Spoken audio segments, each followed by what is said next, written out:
Gepleyer Azatlyk Radiosu. Öňüňizde saglyk, hormatly dinleýijiler.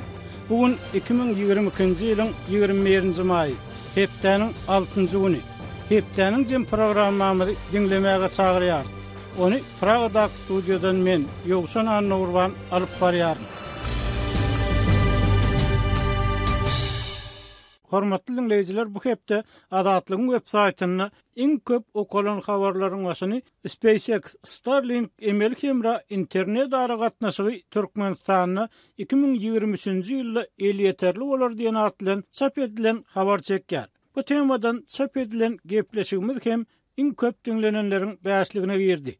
Giňdir dünýä, geňdir dünýä. Bütün dünya Sağlık Kurumasy öz çägindäki koronavirusy asla akrar etmedik Türkmenistan sylaglady.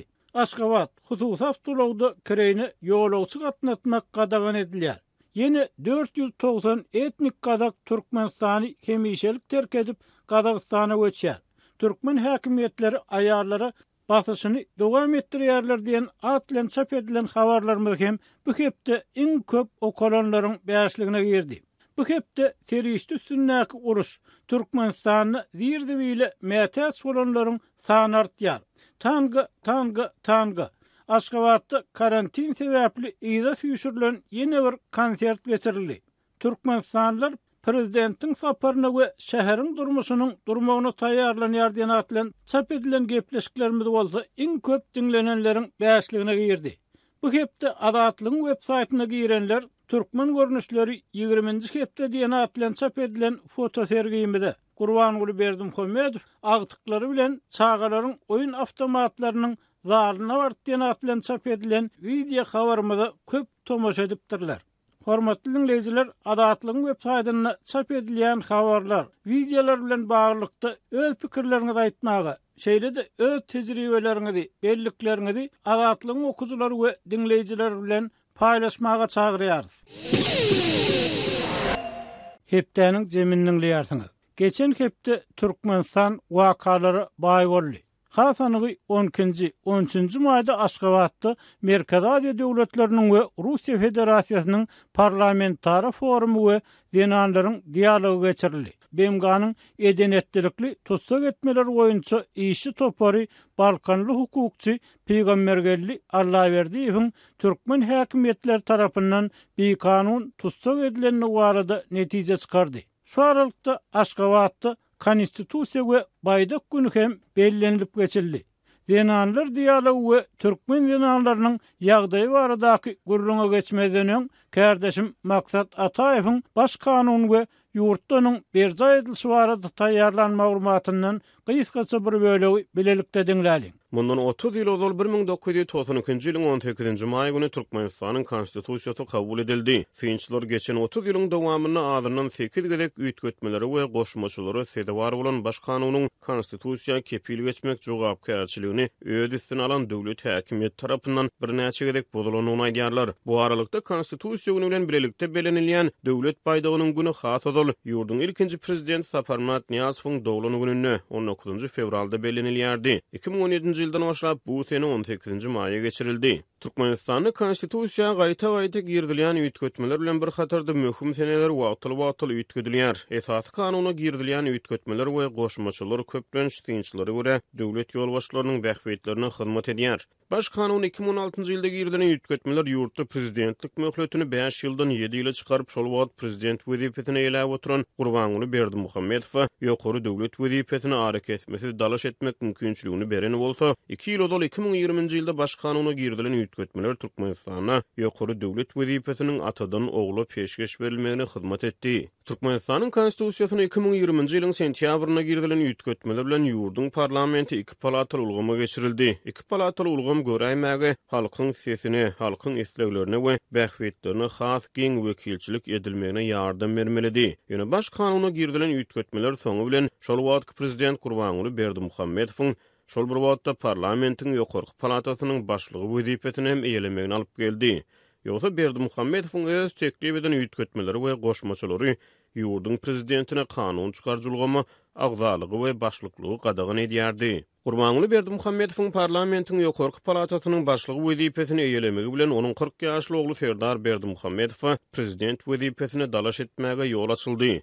Şerilikde Konstitusiýa 2020-nji ýylyň sentýabryna girdilen ýetgetmelerden 5 ay soň 2021-nji ýylyň aprelinde Gurbanguly Berdimuhammedow halk maslahatynyň başlygy boldy. Şonu 10 ay soň bolsa prezident wezipesinden çekilip ýaşlara ýol bermek niýetini ma'lum etdi. Munyň ýa-da 12-nji martda geçirilen ýerki saýlawlar Serdar Berdimuhammedowyň ýokary döwlet wezipesini eýelemegine ýol açdy. Üstünlikle amala asyrylan konstitusiýony özgertmeler haýratyna 2 palataly täze kanun çykarjy edara bolan Türkmenistanyň Milli Geňeşiniň halk maslahaty we mejlisi ösen hukuk, syýasy ulgamly döwlet hökmüni ýurdumyzyň halkara awraýyny hassa belende öterýär diýip Serdar Berdimuhammedow türkmen halkyny beren gutlawyny aýtdy. Tinçler ýurtda ilk prezident saýlawlarynyň eglan edilmegine we geçirilmegine hem konstitusiýon hukuk bozmalara ýol berilenini aýdýarlar. Konstitusiýanyň 76-njy maddasyna laýyklykda egerde prezident haýsydyr bir sebäbe görä öz borçlaryny ýerine ýetirip bilmese, täze prezident saýlanýança onuň ygtyýarlyklary halk maslahatynyň başlygyna geçýär. Şu halatda Türkmenistanyň prezidentiniň saýlawlary onuň ygtyýarlyklarynyň halk maslahatynyň başlygyna geçeni gününden başlap 60 günden giýje goýulman geçirilmelidir. Ýöne fevral aýyna ilk prezident saýlawlary eglan edilende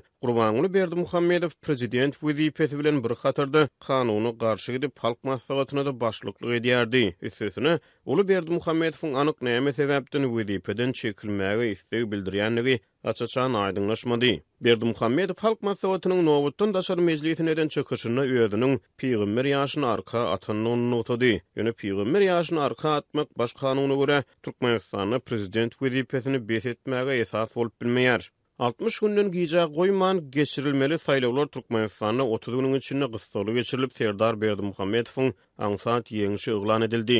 Ýurdun ilkinji prezident Saparmat Niyazow ýurdun kanunçylygyna garamazdan ömürlük prezident eglan edilipdi. Galiberti de Türkmenistanyň konstitusiýasy söz azatlygy, metbuat azatlygy ýaly esas azatlyklary kepillendirýär. Ýöne 30 ýyl bäri söz azatlygy konstitusiýa tarapyndan kepillendirilýän ýurtda halkara hasabatlara görä azat metbuatyň sesi häkimetler tarapyndan ýigdirli semedilýär. Konstitusiýa raýatlaryň hereket azatlygyny, özleriniň ýaşajak ýerini saýlap almak hukugyny kepillendirýär. Ýöne ýurtda heniden propiska düzgüne saklanyp galýar. Konstitusiýon kepillige garamazdan raýatlaryň halkara hereketi çäklendirilýär. Häkimetler gara sanawa girdilen raýatlaryň hamaly milli howpsuzlyk aradalaryna salgylanyp edenetlikli häsiýetde ýoluny baglaýar. Hormatly dinleýijiler, Hepdeniň zemini Aşgabatda geçirilen Dinanlar dialogy we Türkmenistanyň gender deňligi meselleri baradaky söhbet bilen dowam etdirýär. Dinanlar barada alada jemgyýetde olaryň ornuny berkitmek, Türkmenistanyň konstitusiýasyna we halkara hukugyň umumy ikrar edilen kadarlaryna laýyklykda gender deňligini üpçün etmek garaşsyz bir tarap Türkmenistanyň syýasy ýörelgesiniň ileri tutulýan uğurlarynyň biridir diýip TDH-nyň habaryna nygtalýar. Döwlet eýçiliginiň mediýanyň maglumatyna görä, türkmen dinanlary ýurdun jemgyýetçilik syýasy durmuş iqtisady we medeni durmuşyny işen gatnaşýar. 2020-nji ýylyň ahyryna Türkmenistan 2021-2025-nji ýyllarda gender deňligi boýunça hereketleriň milli meýilnamasyny kabul etdi. Bu eýem ikinji resminama bolup onu dinanlar üçin ähli pandemiýanyň durmuş iqtisady täsirleri göz öňünde tutulýar hemde bu ulgamda öňde goýulan maksatlara ýetmek üçin ilkinji nowatdaky çäreler bellenildi diýip TDH ýazýar. Merkezi Aziýa döwletleriniň we Russiýanyň dinanlarynyň dialogynyň jarnamasyna aýdylmagyna görä, bu çäre gatnaşanlar dinanlaryň durmuş goraglygyny kanunçylyk we döwlet syýasat derejesinde kämilleşdirmekde tejribe alşmagyň hemde tagallarlar utgaşdyrmagyň wajypdygyny ýytap, Merkezi Aziýa döwletleriniň we Russiýa Federasiýasynyň dinanlarynyň ýagdaýyny gowlandyrmak wagtynda syýasatyň durmuşa geçirilmegine ýardam bermäge taýýardyklaryny ma'lum edýärler. Ýöne jarnamada Sewitiň ýurtlarynyň aýal gyýlarynyň ýüzüňiz bolýan anyk kynçylyklary, olary aradan aýyrmak mümkin bolan ýollary, hususan postsovet ýurtlarynyň işsizlik, sowatsızlygyň we korrupsiýanyň ösmeginiň maşgallary salýan agramy, aýal maşgallaryň goraglygyny güýçlendirmek hakynda anyk gurdat aýdylmandyr. Gadakly ýeri dinanlar dialogy türkmen häkimetleriniň aýal gyýdylary bilen baglanşykly täze çäklendirmeleri girdip ýurtda prezident täzelenenden soň dünýäniň habar feriştelerini aýal gyýdylaryň azatlygyny çäklendirmäge has köp üns berip başlanan ýurt hökmünde tanalyp başlanan wagtynda geçirildi. Biz bu ýagdaý bilen baglykda azatlygyň jurnalisti Gödel Hudaýberdiýew bilen söhbetdeş bolýarys. Gödel Hepdeniň jeminiň söhbetdeşligine hoş geldiňiz. Salam, hormatly dinleyijiler. Gödel Türkmenistanyny aýal gyýdylara garşy, aýal gyýdylaryň hukuklaryna, azatlyklaryna garşy girdilýän geň taň çäklendirmeler barada eýem bir näçe makala ýazmaly boldyňyz. Şoň bilen birlikde de aýal gyýdylaryň bir näçesi bilen bu mesele boýunça söhbetdeş boldyňyz. Elbetde olaryň köpüsi atlarynyň aýdylmagyny islemeýär, sesleriniň berilmegini islemeýär, emma siz şo aýal gyýdylaryň şu mesele, şu ýagdaýa garaýşy barada eýem belli bir pikir düşünce bilen tanış boldyňyz. Öz ýazan zatlaryňyzdan başga, gelin maglumatlardan başga. Şoň bilen birlikde de goloýda ine şu ýagdaýlaryň dowam edýän wagt mundan öňe elbetde Türkmenistanyň aýal gyýdylara sürüjülük şahadatnamasyny bermelik, olara zähmet takanyň tölenişi bilen baglykda şo täminleýijiler, beýlekler bilen baglykda azatlykda ençeme maglumat berildi. Emma soňky ýagdaýlar bir hili has öte geçilýän ýaly pikirlerde öretdi, garaýşlerde öretdi. Şonuň bilen birlikde de ine geçen hepde Türkmenistanyň dinanlaryň cemiyetdäki orny, durmuşdaky orny, siýasy, ykdysady, durmuşdaky orny barada maslahat konferensiýa geçirildi. Indi şu maslahat bilen baglykda siz näme pikir edýäňiz? Bir tarapdan durmuş ýönüne neşeýle geň taňzatlar bolýar, aýallaryň eşikleri barada, olaň bedegleri barada, şuňaly ýagdaýlar döreýe. Ikinji tarapdan hem aýallaryň jemgyýetdäki orny barada maslahat geçirilýär. Siz jurnalist hökmünde şu ýagdaýdan näme netije çykarýarsyňyz? Ýokşun bu dogrudan hem gyzykly mesele, hem gapma garşylykly ýagdaý. Şol konferensiýanyň geçirilen wagtyda türkmen jemgyýetinde bolup geçýän ýagdaýlar nukdaý nazaryndan gaty täsirini görünýär. 1,5 ay töweregi Türkmenistanyň zenan ilaty aýal maşgalalary öňgörülip edilmedik derejede ýanamalara, ýydarlamalara sede bar bolýar. Umuman aýallaryň daş keşfine degişli, geyimine degişli, ýüz boýagyna, saçynyň reňkine, başga zatlara degişli türkmen häkimetleri tarapyndan alınıp barýan hereketler siz aýallara garşy çäreler diýip adlandyrdyňyz. Men şonuň bilen razylaşýan, bu dogrudan hem olara garşy sebäbi olaryň hak hukuklaryny, şahsy durmuşyna goşulşmazlyk, şahsy durmuşynyň eldegirilmezlik hukuguna gönden-göne gatyşmak bolýar. Şoň üçin aýallara garşy hereket diýip adlandyryp bilýär. Emma başga bir tarapdan resmi taýdan Türkmenistanda türkmen häkimetleri muňa garşy çykyp bilerler. Bu garşy diýen söze sebäbi kanun taýdan hiç hili ýanama ýok, hiç hili çäklendirme ýok. Ine şu geçirilýän çärede, şu geçirilýän konferensiýada da elbetde aýal gyýdylaryň deň hukuklylygy barada gurrun edildi, umumy sözler, umumy çykyşlar edildi. Hamala göräýmäge kanun taýdan ýurtda doğrudan hem aýal gyýdylaryň hiç hili problemalary ýok diýen ýaly. Asliýetinde islendik ýygnaň, islendik duşuň maksady bar bolan problemalary gozgamak, problemalar barada pikir alışmak hem çözgütleri tapmak bolmaly da. Emma Türkmenistanda geçirilýän ýygnaklar, konferensiýalar goý ýurdun öz häkimetleriniň, öz edara guramalarynyň agdalarynyň gatnaşmagynda bolsun, goý daşary ýurtly mehmanlaryň gatnaşmagynda bolsun, tapawdy ýok. Hemmesi diňe hamala edilýän işler, kanunlaryň berija edilişi hem iş ýüzünde ýok üstünlükleriň wasp edilişi bilen çäklenýän gynansak da bu şeýle ýagdaý. Indi gözer soňky 10 ýyllarda şu türkmen aýal gyýdylarynyň jemgyýetçilik durmuşyna garaýşynda da şoň bilen birlikde de Sewitiň aýal gyýdylarynyň jemgyýetçilik durmuşyna garaýşynda da gatnaşygyna da düýpli özgörüşlikler bolup geçen ýaly görünýär. Sebäbi sosial ulgamlara çykanda, sosial ulgamlara gireňde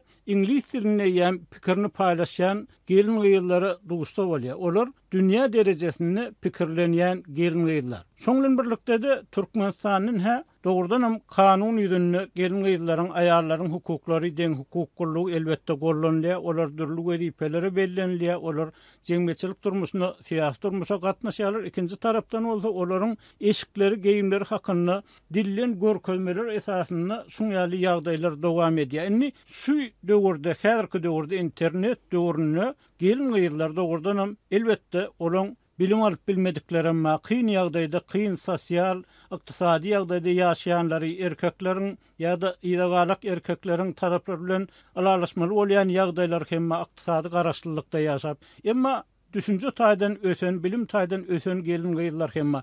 Tebtin gelin gyýylary şu ýagdaýlary, şu täze talaplary ýa-da ikaýarlygy, beýlekleri kabul edip bilerlermi sizin pikiriňiz? Yoşun bu soraga jogap bermeden ozal bir zat bellätim gelýär. Türkmen aýal gyýylarynyň dünýäniň başga ýurtlaryndaky aýal gyýylaryndan ýa dünýäniň beýleki aýal gyýylaryndan hiç hili tapawudy ýok. Bilim alýanlarym bar, bilim alyp bilmediklerim bar, öz hak hukuklaryny bilip onu talap edip başarýanlarym bar, başgalarym bar elbetde. Şonuň üçin berde Türkmenistan barada aýdanmazda, Türkmenistanyň daşındakylary aýdamok, sebäbi her kim öz ýagdaýyny özü çözüp bilýär.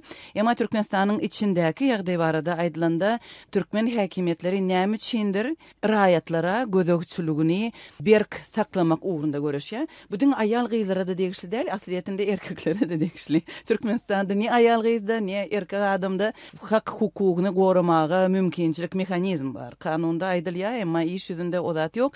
Häkimetler adamlary gözegçilik astynda saklamak, adamlaryň edilmeli zatlary tapşyrmak, şol edilýän talaplaryň berja edilişine gözegçilik etmek diňe şol zatlar bilen bolýar. Soňky 30 ýylyň dowamında şeýdik geldi türkmen häkimetleri öz raýatlaryny. Soňky 2,5 aýyň içinde ýagdaý hasam göz görtele agyrlaşdy. Bu da Türkmenistanyň täze prezidentiniň wezipä girişmeginden soň başlandy. Onuň Serdar Berdimuhammedowyň ýol başçylygy, şonuň talaplary, şonuň islegi ýa-da göz garaýşlary bilen baglymy bu zatlaryň ýüze çykmagy ýa-da tötenlikmi onu biljekler, emma edil şonuň häkimet başyna gelmeginiň ýa-ni şu zatlar başlandy. Asliyetinde bu zatlar 3-4 ýyl mundan öň on kakatynyň häkimet başyndaky döwründe de başlanypdy. Ýadyňyzda bolsa bir hepde ýa bir aý, 2 aý dowam eden ýanamalar soňuna çykdy, ýok boldy. Hamala häkimet jemgyýeti tinap görenýän boldy da, edik gördi, soň bolmady ýa-da bu muňa talap häkimetlerde ýitip gitdi, soň o zatlar galdy. Emma häzirki wagtda häkimet çynlyky bu zatlara çemeleşen boldy. Aýal gyýylar babatyndaky edenetlik bolsa erkek adamlara garanta has gödek hemem has güýçli görnýär. Bu ýagdaýda Indi bu ýagdaýy kabul edip bilermi jemgyýet? Bir tarapdan doğrudan garaşly, ykdysadydan garaşly aýal gyýylar we ikinji tarapdan düşünjeli, ýeterlik bilim alan sözüni aýdyp biljek aýal gyýylar we jemgyýet kabul edip bilermi türkmen jemgyýetçiligi? Häzirçenli ýoşun kabul edip otyr türkmen jemgyýeti häkimetleriň edýän ýa giýirdiýän talaplaryny. Şonça ýylyň dowamında näçe akla sygmajak hereketler, talaplary giýirdildi. Ya giýirdilip soň ýatyryldy. Hemme zatlary jemgyýet kabul edip otyr. Häzirki wagtda kabul edýär. Aýal gyýylar elbetde muňa nägilelik bildirýär. Erkek adamlarym gengaly umuman türkmen jemgyýeti gengaly ýurduň daşyndakylara hiç ynanyp bilenok beýle ýagdaýlaryň bolup bilýänligine. Hemem adamlaryň nä derejede şuňa çydamlylygyna, çydam derejesine türkmen jemgyýetiniň bolgusuz edenetlikli hereketlere bolan çydam derejesine, ukybyna hiç kim ynanyp bilenok. Nireden gelýär bu çydam diýip, nireden gelýär bu muňa boyun bolmak häsiýeti diýip. Emma türkmen jemgyýeti bir tarapdan nägile bolýar, ikinji tarapdanam kabul edýär. Şonuň üçin bu ýagdaýyň näme bilen gutarjagam belli däl, sebäbi gün-günden täze habarlar çykýar. Gün-günden täze talaplar giýirdilýär. Aýal gyýylaryň botoks ýa-da emeli dyrnak edinmek isleglerine garşy çykyş etdi häkimet. Ondan soň saçyň rengi, ondan soň giýimiň fasony, ondan soň jinsi giýmezlik, aýallaryň brük balak giýmezlik. Men pikirimçe Türkmenistanyň soňky 10 ýylynyň taryhynda bu görülip eşidilmedik. Bir ýagdaý, emma türkmen häkimetleriniň synançyklary başa barýar. Hemem talaplar güýçlenýär. Indi soňky maglumatlarda, hatda keselhanalarda da adamlar indi hastalar öz saglygy bilen başa bolman, baryp keselhanalardaky giýim talabyny berja etmeli. Aýallar ýalyk dakynmaly. Zordan yatan jananlar başına ýalyk dakmaly, doktor gelip olaryň ýagdaýyny sorandy. Bedenine seredende başynda ýalyk bolmaly. Ol bir akylly sygmajak berdi. Indi bu gedek erkeklere de nowat gelenýäli. Giyin garabalaklar, ak futbolkalar häzirki wagtda ykdysady taýdan kıyınçılık çeken, çörege pul tapmadık adamlar keselhana, din çalmak ýa-da başgalarının geyimine seyretmek üçin barmaya-da. Olar ölümden halas bolmak üçin barya, emma olar ýany bilen ýürüýti geyim alyp barmaly, aňyrda da şol geyim dress kodyny berja etmeli. Indiki adam näme bolup biler? Türkmen häkimetleri indi näme oýlap tapar? Adamlaryň sabır takadyny tinemek üçin. Onu biz bilemizok, adamlaryň onu näme derejede, adamlaryň näme dip onu kabul etjegini bilemizok, näçe wagtlap çydam etjegini bilemizok, onu wagt görkezler. Gözül söhbetdeşlik atnaşyp pikirleriňizi aýdanyňyz üçin köp sag bolun. Hormatly dinleýijiler, eýsem bu meseleler boýunça sizde nähili pikir garaýşlar bar? Bize ýadyň telefon edin. Hormatly dinleýijiler, hepdäniň jemini türkmen ýuristi Peýgambergelli Allahyberdiýewiň bir kanun tutsak edilmegine berilen halkara wakasy baradaky maglumat bilen dowam etdirýär. Türkmen hökümeti ýurist Peýgambergelli Allahyberdiýewi tutsak etmek bilen adam hukuklary boýunça halkara kanunçylygyny bozdy diýip Birleşen Milletler Romasynyň edenetlikli tutsak etmeler boýunça işi topary bu iş boýunça gelen netijesini ma'lum etdi. Bu netije barada kavar 13-nji maýda Freedom No Gromas tarapyndan ýaýradyldy. Biz Birleşen Milletler Romasynyň işi toparynyň Peýgambergelli Allahyberdiýewiň ýalňyşlyk bilen tutsak edilenine barada gelen netijesini gowy garşy ýartyp, düýbi Birleşen Ştatlarda ýerleşen hukuk toparynyň ýuridik ofiseri Adam Letnotyň beýanatyny aýdylýar. Allahyberdiýewiň türme tutsaklygyna höküm edilmegi Türkmenistanyň disidentlere bolan çydamsızlygyny, şeýle de onuň öz raýatlaryny hem etmek üçin toslama aýyplamalarda aýyplamak wagtdaky strategiýasyny aýan etdi. Biz Türkmen hökümetini BMG'nyň kararyna hormat goýup, desine we öňünden hiç ýyl şert goýmazdan Allahyberdiýewi azat etmäge çagyrýar diýip Freedom No Gromasynyň ýuridik ofiseri Letmada aýtdy. Adam hukuklaryny goraýjy guramalar bolan Türkmen Helsinki fondunyň we Memorial Merkezining 2020-nji ýylyň 30-njy sentýaryna beren maglumatlaryna görä, Balkanawatda ýapyk görnüşde geçirilen Kadyýet seljermesinde 48 ýaşly ýurist Peýgambergelli Allahyberdiýew 6 ýyl azatlykdan mahrum edildi. Adam hukuklary boýunça Memorial Merkeziniň web sahypasynda 30-njy sentýabrda çap edilen maglumata görä, ona galplaşdyrılan kulugançylyk iş sebäpli tutsaklyk jazasy berildi. Kadyýet işi ýapyk kapylaryň arkasynda geçirildi.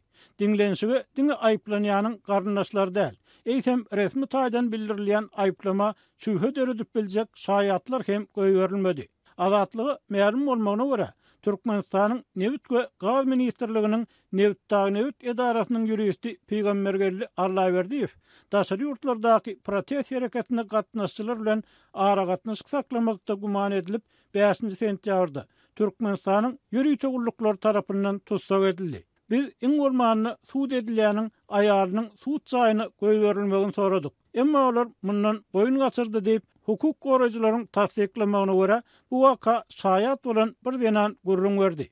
Onun sözlerine görä kadyýet dinlenşigi 2 sagat gijak almak bilen başlandy we agşam sagat 6-dan agşam sagat 8-e çenli dowam etdi. Şeýle de höküm çykarlandan soň Allahyberdiýewiň aýarlyganyň deslapky tutsakxana çagyrylany we onuň 2 sekundyň içinde dowganyny uzakdan görüp bilenligi habar berildi. Deslapky tutsakhananyň golaýyna ýygnanan adamlar onuň suutdan odal saçynyň syýrlanlygyny bilip galdylar we muny kemsitme hökmüni kabul etdiler. Resmiler kadyýet işiniň netijesi barada maglumat bermekden saklandy diýip hukuk goraýjylar aýtdy. Birleşen Milletler Romasynyň edenetlikli tutsak etmeler boýunça işi toparynyň Allahyberdiýew barada gelen netijesi Türkmenistanyň bir kanun tutsak edilen raýatlar barada ýurduň prezident çalşandan soň gelinen ilkinji netije boldy. Bundan öňki prezidentler döwründe bu gurumanyň edenetlikli tutsak etmeler barada gelen netijeleri we gurrun edilýän anyk tutsaklaryň işini gaýtadan açık görnüşde we bitarap ýagdaýda seretmek ýa-da olaryň hiç ýyly şert goýmazdan azatlygy goýberilmegi barada çagyrşlary köplenç eşdilmän galýardy. Gepin erdisine aýdylsa, adam hukuklaryny goraýjylar Allahyberdiýewiň maşgalasynyň şol wagt aklawçy tapmakda hem kynçylyk çekenligini habar berdiler. Sebebi yerli aklawçylar siýasat bilen baglylygyny aýdyp bu işe gatnaşmakdan ýüze gurdular. Gepler Azatlyk radiosi. Hormatly dinleyijiler, Balkanabatda 6 ýyl azatlykdan mahrum edilen hukukçy Allaverdiýewiň bir kanun tutsak edilmegine berilen halkara bahasbaradaky söhbetimiziň ýartyňyz. Türkmen Helsinki gaznasynyň başlygy Täjegül Begmedowanyň Allaverdiýewiň işi boýunça elektron poçta arkaly ýazmaça beren düşünürşini aýdylmagyna görä, Allaverdiýew fawatyny şeýle kararyň çykarylmagy onuň bilen bagly bolan zatlaryň ählisiniň jemgyýetçiligi öz wagtyny ýetirilmeginiň netijesi boldy. Bilşiňiz ýaly biz ähli prosese gözegçilik etdik. Soňra bu işe Freedom Now uramasyny hem çekdik. Olar bolsa öz gedeklerini halkara ýuristleri bilen bilelikde BMG'nyň işi toporuna ýüz tutdy diýip hukuk goraýjy aýtdy. Eýsem Türkmenistanyň şertlerini bu hil kararyň nähili ähmiýeti bolup biler. Sebäbi Aşgabat halkara uramalarynyň we hukuk toporlarynyň çağırışlaryny kän kulak gabardyp durmaýar.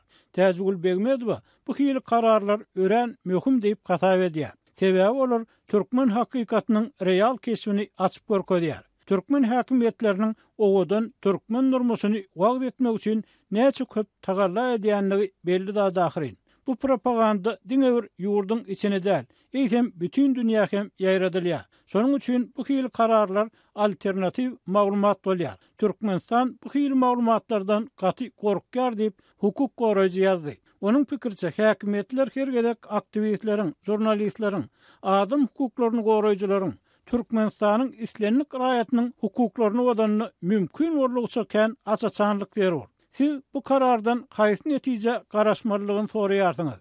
Egerde her bir waka mümkin bolýarça köp aýan edilse, onuň netijesi şonça da kän täsirli bolar. Bir ýa-da iki däl, her bir iş giňden aýan edilmeli.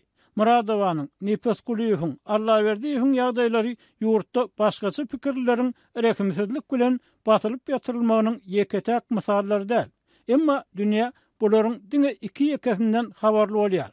Eýsem näme üçin häkimetler her edip, kesip edip maglumatlaryň sygyp çykmagynyň öňüne aljak bolýar. Huç sebäbi görä hem ähli halatlarda eger pida bolanlaryň öýleri, garnaşlary we dostlary näçe tutanýarly erzel bolsalar ýurtda dogam edýän köpçüliklerin düzgün bolmaları has açyk görünür we bu işleriň netijeleri de has düýpli bolar diýip Täjegül Begmedow ýorlan uçur menziline oturan ýerinden beren ýazmaça düşünürşini aýtdy. Ýönül bir ýerde bir gynançly pursatyň hem bardygyny tasdik etdi. Gynansagam şeýle bir zat bar. Bizim watandaşlarymyz kimdir birleriniň gelip olaryň öz hukuklaryny goramagyna garaşýarlar. Türkmenleriň özleri däl, başga birler gelmeli. Siz radiýanyň işgärler hökmünde bu ýagdaý bilen hem işe özüňiz hem ýüzbeýiz bolýarsyňyz. Aýdaly siz pidalara telefon edýärsiňiz. Emma olar hatda öz atlaryny aýtmakdan hem ýüze gurýarlar. Beýle ýagdaý dünýäniň hiç bir ýerinde ýokmu kadýarny hukuk goraýjy aýtdy. Täjegül Begmedowanyň radiýanyň soraklaryna ýazmaça beren jogabyny aýdylmagyna görä, demokratik ýurtlarda adamlar özleri guramaçylyk edip toporlara birleşýärler we öz hukuklaryny gazanýarlar. Olar günwatardan ýa-da günnäwordan kimdir birleriniň gelip öz meselelerini çözmek üçin kömek bermegine garaşmaýarlar. Olar her bir adamyň diňe öz akwaly üçin näl, eýsem öz watanynyň akwaly üçin hem jogapkardyklaryny düşünýärler. Türkmenistan barada gurrun edilenine adamlar öz hukuklary, öz ýakynlarynyň hukuklary uğruna görüşüp, daşary ýurtlardaky halkara hukuk toporlaryna, garaşsyz habar firistelerini ýölenmekden saklanmaklarynyň hemme belli bir sebäbi hakynda hem gurrun edilmeli. Adamlar watanyna dönük, haýynlyk edýän raýat hökmüni häsiýetlendirilmekden çekinýärler. Täjegül Begmedowanyň pikirçe Türkmenistanlaryň bu hili arafarmak ýagdaýa düşmeginiň özüne ýetesi sebäpleri hem bar we olaryň biri watan we häkimiýet düşünjeleriniň bilkasdan garjaşdyrylmagyndan ibarat.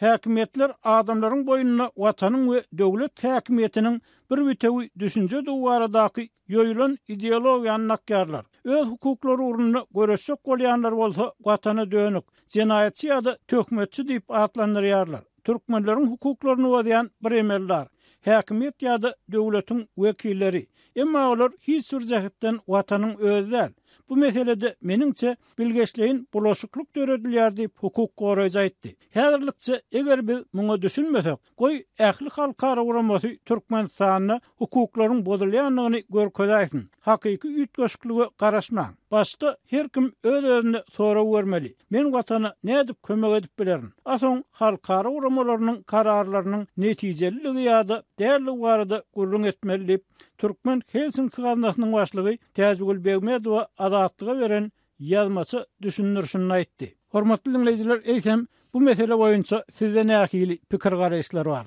Bize bu arada ýazyp hem jaň edip öz pikiriňizi aýdyp bilersiňiz.